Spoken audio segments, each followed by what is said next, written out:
Hello everyone, welcome to my YouTube channel. दोस्तों, इस video में हम इलेक्ट्रिकल पावर जनरेशन के अति महत्वपूर्ण प्रश्नों को करने वाले हैं। इसकी पिछली वीडियो में हमने लगभग 30 प्रश्नों को हल किया था। यदि आपने पिछली वीडियो अभी तक नहीं देखी है तो डिस्क्रिप्शन में मैं उसका लिंक दे दूँगा, आप जो वहाँ जाके देख सकते हैं। तो चलिए वीडियो को शुरू करते हैं। पहला क्वेश्चन, नाभिकीय संयंत्र न्यूक्लियर पावर प्लांट में पानी की भाप बनाने वाला भाग क्या कहलाता है? तो आपका राइट आंसर है हीट एक्सचेंजर कहलाता है। अगला क्वेश्चन, डीजल पावर प्लांट में किस प्रकार के लोड होते हैं, या डीजल पावर प्लांट आपके जो होते हैं वो किस प्रकार के लोड के लिए होते हैं? तो आपका राइट आंसर है कैपेसिटिव लोड के लिए होते हैं। अगला क्वेश्चन, नाभिकीय संयंत्रों न्यूक्लियर पावर प्लांट में ड्यूटेरियम का क्या उपयोग है? तो आपका राइट आंसर है मंदक या मॉडरेटर का काम करता है। अगला क्वेश्चन, नाभिकीय रिएक्टर में मंदक का कार्य कौन करता है? तो मंदक का कार्य कैडमियम की छड़ करती है। अगला क्वेश्चन, जल विद्युत संयंत्र वाटर पावर प्लांट में प्रवेश प्रणाली से टरबाइन तक पानी ले जाने वाला भाग क्या कहलाता है? तो आपका राइट आंसर है पेन स्टॉक कहलाता है। अगला क्वेश्चन, ऐसे स्थान जहां कोयला पानी उचित मात्रा में उपलब्ध ना हो वहां के लिए उपयुक्त शक्ति या पावर प्लांट कौन सा है? तो आपका राइट आंसर है डीजल पावर प्लांट। अगला क्वेश्चन, परमाणु रिएक्टर में उत्सर्जित रेडियो विकिरण को रोकने के हेतु प्रयोग की जाने वाली युक्ति है? तो आपका राइट आंसर है विकिरण शील्ड। अगला क्वेश्चन, सोलर एनर्जी का आउटपुट कितना होता है? तो आपका राइट आंसर है 1 वाट। अगला क्वेश्चन, एक बैरल किसके बराबर होता है? तो इसका राइट आंसर है 0.16 मीटर क्यूब। अगला क्वेश्चन, बायोगैस बनाने के लिए किस प्रकार के मटेरियल या पदार्थ उपयोग में लाए जाते हैं? तो आपका राइट आंसर है कार्बनिक पदार्थ। अगला क्वेश्चन, किस पावर प्लांट का कार्यकाल अधिकतम होता है? तो इसका राइट आंसर है वाटर पावर प्लांट का।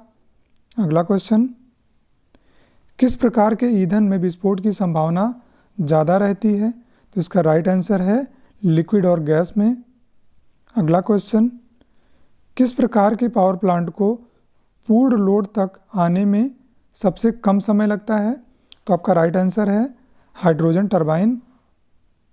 अगला क्वेश्चन, विद्युत उत्पादन केंद्रों या इलेक्ट्रिकल पावर जनरेशन प्लांट में कितने मान की या वैल्यू की विद्युत धारा पैदा की जाती है? तो आपका राइट आंसर है 11 kVA। यह क्वेश्चन अलग तरीके से भी पूछा सकता है कि इंडिया में जो पावर जनरेशन होती है वो कितने वोल्टेज तक होती है? तो आपका राइट आंसर है 11,000 वोल्टेज तक।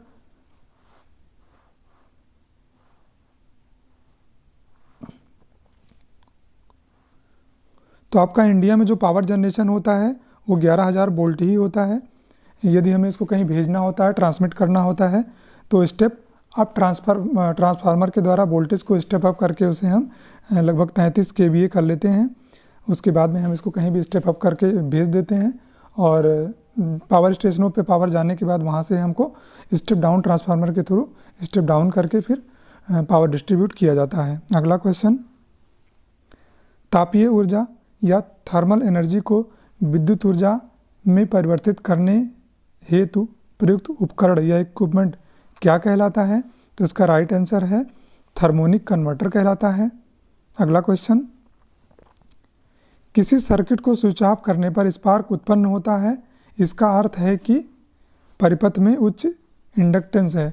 यदि मान लीजिए कोई स्विच है, आप उसको ऑफ कर रहे हैं, उसमें स्पार्किंग ज़्यादा उत्पन्न हो रही है, तो इसका मतलब क्या है कि आपके परिपथ में या आपकी जो सर्किट है उसमें इंडक्टेंस जो है वो ज़्यादा है। ठीक है।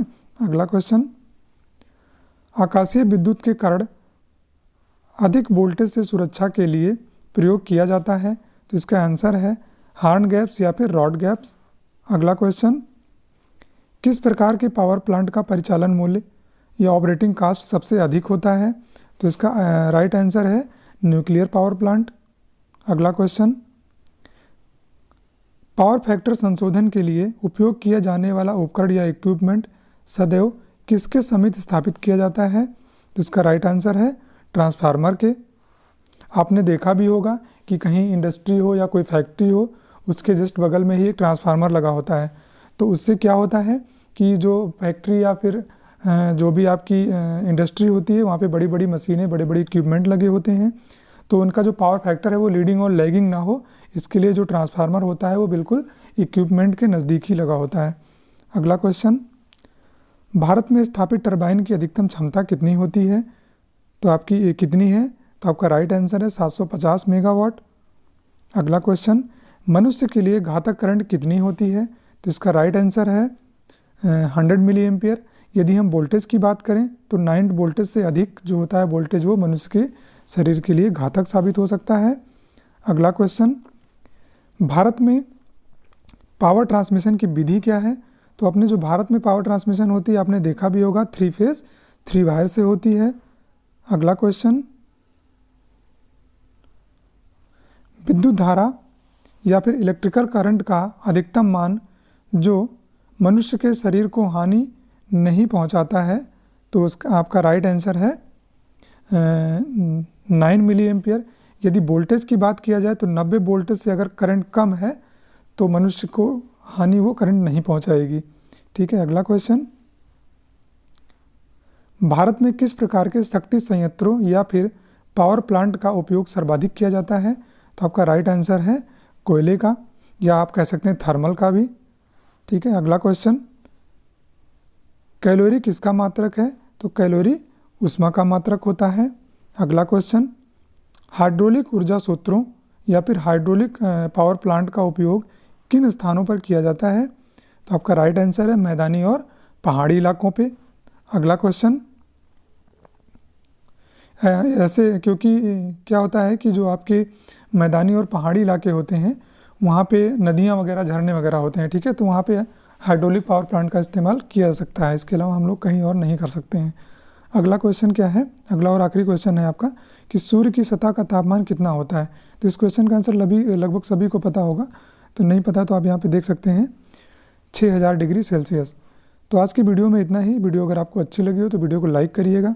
यदि आपने अभी तक हमारा चैनल सब्सक्राइब नहीं किया तो प्लीज़ सब्सक्राइब कर लें, ताकि आने वाली हर एक वीडियो की अपडेट आपको टाइम से मिलती रहे। मिलते हैं अगली वीडियो में, तब तक के लिए धन्यवाद।